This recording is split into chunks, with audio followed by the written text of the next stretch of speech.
If you have a smart home, you're probably in one of three ecosystems: Google, Amazon, or Apple.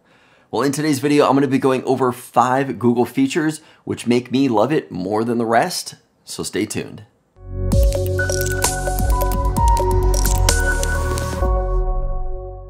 Hey everyone, welcome back to another video. So in years past, Google has always kind of been the smart home underdog. They were a little late to the game and just didn't have as many features as, say, the other systems like Apple and Amazon. But in recent months, Google has flooded their environment with a ton of new updates. Now, when it comes to digital assistants, Alexa was always my go-to, and that's because it was the first device that I had in my house. I learned simple tasks like tell me the weather, tell me a joke, what time is it, set an alarm. But as the years have gone on, it's definitely become a foundation to the smart home of my house. So many different things connect to it. It can set up routines and scenes and skills. There are a lot I can do with Alexa.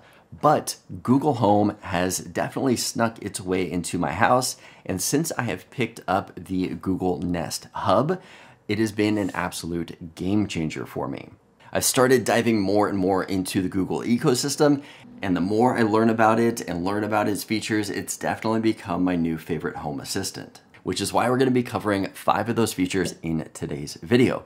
But before we get started, don't forget to subscribe and hit that notification bell so you don't miss out on future videos like this one. With that said, let's get started. If you are a fellow Google user, you can probably agree that saying the wake word is not the easiest thing to do. Saying, "Hey Google," or "Okay Google," is not as easy as saying Alexa or "Hey Siri." But what if I told you you can eliminate that word altogether when canceling alarms and timers? Well, you can. Instead of saying the wake word, you can just say the word stop. In fact, let me show you. Hey Google, set a 5-second timer. Stop. And there you go. Just having to say the word stop makes it so much easier than trying to have to say the wake word every time like you have to do with the other devices. Next up on the list is scheduling future tasks. Now, you may use your Google Assistant for setting reminders to, say, turn off the hose in the yard after 5 minutes, or don't forget to spray your ribs on the smoker after an hour. But what about setting future tasks? Now, if you're somebody who forgets to turn off lights in a bedroom or program the coffee maker in the morning, this is going to be a perfect solution for you. If you're jumping in and out of a bedroom at night trying to get some things done, but are probably going to forget to turn off those lights, you can always ask Google to turn off the lights in 30 minutes. Another thing you can do is say brew coffee at 8 a.m. or turn on my porch lights for an hour. These are all things that you can do that are future tasks that need to be done. If you try to do this with Siri, it just says it can't schedule commands. And if you ask Alexa, it's going to do it right away instead of waiting. Playing music throughout the entire house is something that all of the smart assistants can do. But what makes Google better at it is that it gives you all the control that you need in their Google Home app. This allows you to control the volumes and which room different music is being played in. Let me show you guys how it works. So right now I have the Google Home loaded up here. I'm going to click on the media button. And from here, it's going to load up the different media that I have in my house. So we've got Pandora as my default player. I want music to be played on my office display, which is going to be this guy right here. And then let's also do the office Wi-Fi, which is also behind me right here. You notice that the volumes are both at different levels. I've got master volume at the top right here, which is going to control the volume of both of those. Or I can control each speaker individually. Now you can't do that with Amazon or Apple, which is why I like it so much better with the Google Home app. A few minutes ago, we talked about scheduling different tasks. Now, all of the assistants allow you to set up a schedule and calendar and follow that schedule throughout the day. But just recently, Google introduced 2 amazing schedule tools, Workday and Family Bell.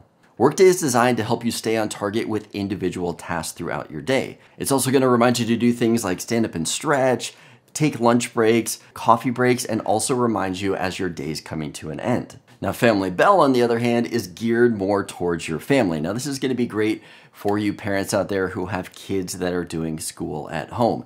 Because this is not only going to help you with your tasks, but you can set different tasks throughout the day of different subjects that need to be done. Say if you have science for an hour, you can lock that in. Or if you want to do meetups outside for some activity, or even meeting up in the kitchen for lunchtime. These two schedule tools have you covered.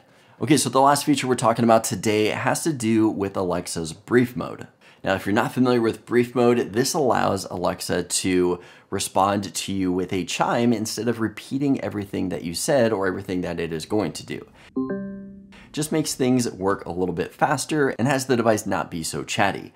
Well, Google doesn't necessarily have that feature, but they do have a workaround that you can do to mimic this feature. Now, I will warn you that this is going to be a few extra steps in the front end, but it's going to get you the same results as the Alexa brief mode. Now, there are two basic ways that you can do this. One is you can either program the device that you want to control to be in the same room as your Google device.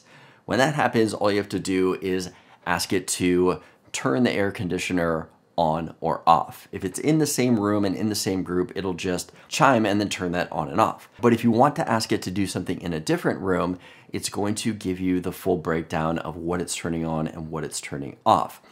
Now, to get around this, what you have to do is you have to make the Google Home think that that device that's turning on and off is actually a light. For example, let me show you how to change the type if you want to do that. Here I'm going to select a ceiling fan. So I'm going to click on the ceiling fan. I'm going to click on the gear up in the top right corner, and I see device type. This one says fan switch.